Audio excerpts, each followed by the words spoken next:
They said I joke too much, that I don't fit the mold. But last time I checked, I'm the one still bold. Welcome to the Heart and Hustle podcast. I'm your host, Omar Hargrove, and today we're going to be continuing our little series about my new book, Handling Conflict, Say What Needs to Be Said Without Burning It All Down. And today we're going to talk a little bit about specifically why we avoid conflict. And in the last episode, we talked about why conflict feels so hard in general and where that tension comes from and why it feels threatening and how our default responses are often learned long before we realize we're using them. But today we're going to focus on the specific response that shows up more than any other, and that is avoidance. It's not that we want to address conflict or get right into it. We just want to avoid it altogether because most people don't necessarily see themselves as conflict avoidant sometimes. They see themselves as patient, understanding, easygoing. I'm just too mature. That's why I just let it go. Maybe you even look at yourself as a peacemaker. Like, I just am more about peace. But it's not that you're really making peace. You're just avoiding the conflict. And sometimes those things may be true. It probably is a little bit more mature to avoid it than to try to control other people in it. But avoidance often hides behind good intentions. And which makes it harder to recognize because those intentions, while they might be nice, it can feel harder to change. And this episode isn't about calling anyone out. It's about helping us to tell the difference between wisdom and avoidance and between peacekeeping and peace building. And avoidance doesn't necessarily always feel like fear on the outside. One of the reasons avoidance it can even be difficult to spot is because it doesn't really show up like I'm afraid to talk to them. Sometimes that fear feels obvious, but when it's more about avoidance, it comes across as I'm being reasonable. It may sound like it's not worth bringing up, or I don't want to make things awkward. I'll just let it go. I don't want to hurt their feelings, and this probably isn't the right time. It's almost like you're imagining that things will just work out on its own. And sometimes those statements can be wise. Timing does matter. Tone does matter. Discernment matters. But avoidance isn't about necessarily timing. It's about discomfort. And avoidance isn't what happens when the emotional cost of speaking up feels higher than the emotional cost of staying silent. And I want us to talk about where this avoidance can be learned, because I think that many of us learn avoidance early on in life. You know, if you grew up in an environment where maybe conflict led to withdrawal, silence, or emotional distance, even as adults, I mean, we just have these like kind of subconscious notes to ourselves where we learn that there's times where honesty threatens connection, and you learn that speaking up could cost you closeness, and so you adapt. And you may make yourself out more observant, and you learn to read the room better. You learn how to smooth things over, and because you're really just wanting to keep things stable. And those skills may have helped you survive emotionally, but survival strategies don't always translate into healthy adult relationships. And what once kept you safe can later keep you silent. And I use this idea all the time in marriage counseling, to where so many, relating conflict to marriage, there's so many moments where, say, one spouse, sometimes both, avoid bringing anything up that bothered them because they're trying to avoid a fight. And you might be able to do that for several months, maybe even years. Maybe you're 9 years in of suppressing how you really feel and avoiding a fight. Oh, good job. You avoided a fight for years. Yeah, great. But one day you're going to blow up because you're suppressing your emotional health. You're not making yourself an emotionally healthy person by suppressing what you really feel like you need to say. And at the end of the day, it might be hard to address conflict sometimes, but there's healthy ways to go about it without it always turning into this big thing. That's what this book is all about. And there's this internal cost that we have to pay when we stay silent. Avoidance doesn't just eliminate conflict, it internalizes it. And when you don't address certain things out loud, you still process things internally. And you replay those conversations over and over. You imagine what you should have said, or you assign meaning to things that were never clarified. And slowly, without maybe even realizing it, this frustration turns into resentment. And resentment isn't always loud at first. It can be subtle, and it shows up as emotional distance or shortened patience and assumptions that replace curiosity. And you might still be present, but you're no longer fully engaged in this relationship. And I'm not just talking about romantic relationships. I'm talking about even just with co-working relationships, friendships, the way that you feel about your manager or your boss. It's this quiet cost that happens with avoidance.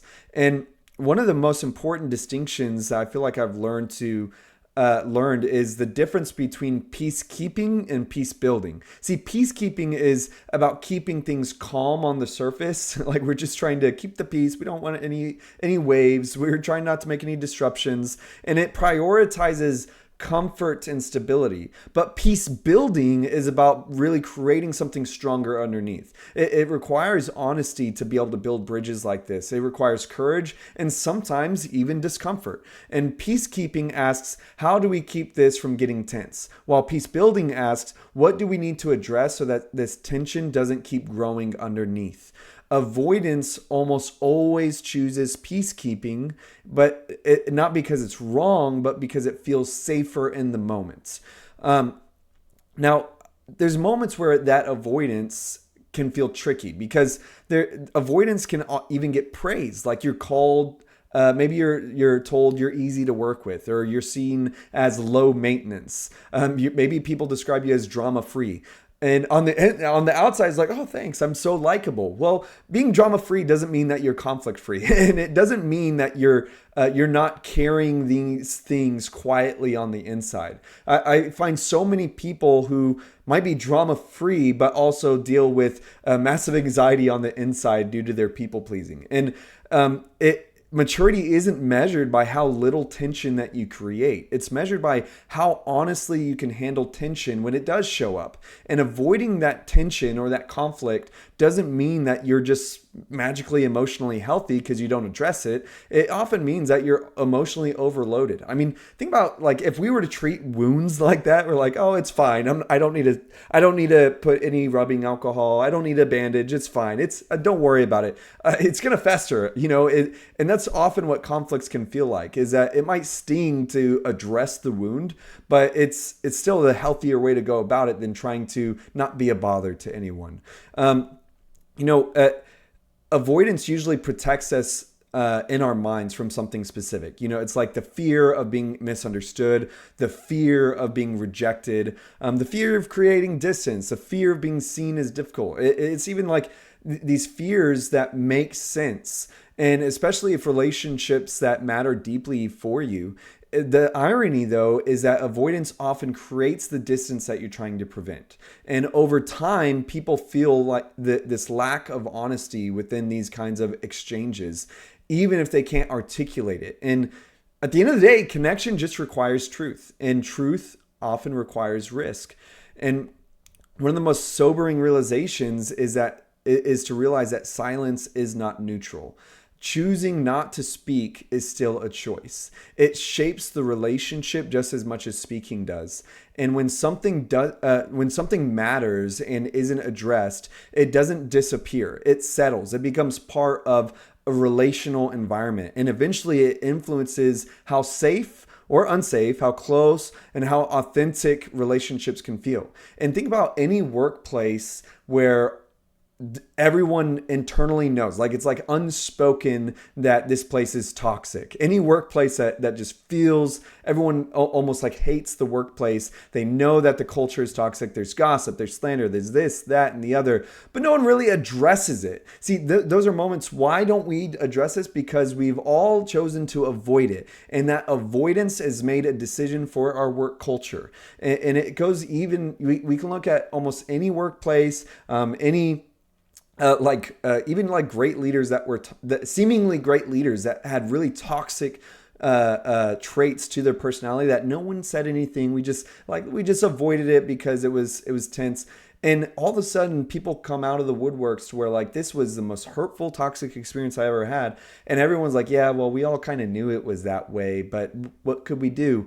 And it's terrible, and it makes everyone involved look bad. If you look at any case where there's extreme toxic workplace or even like abuse, and the times where people say, well, we all knew about it, but we didn't know what to do, no one said anything, all of those people in a way seem comparable to this abuse, and they don't, like, on the outside, people don't look at them as like, oh, well, they didn't do anything. Well, that's the very problem with it. And so learning how to handle conflict well doesn't mean blurting everything out immediately. We still, it's not always about what we say, but how we say it. There's wisdom in pausing. There's wisdom in processing, and there's wisdom in choosing the right moments. But pausing is different than disappearing.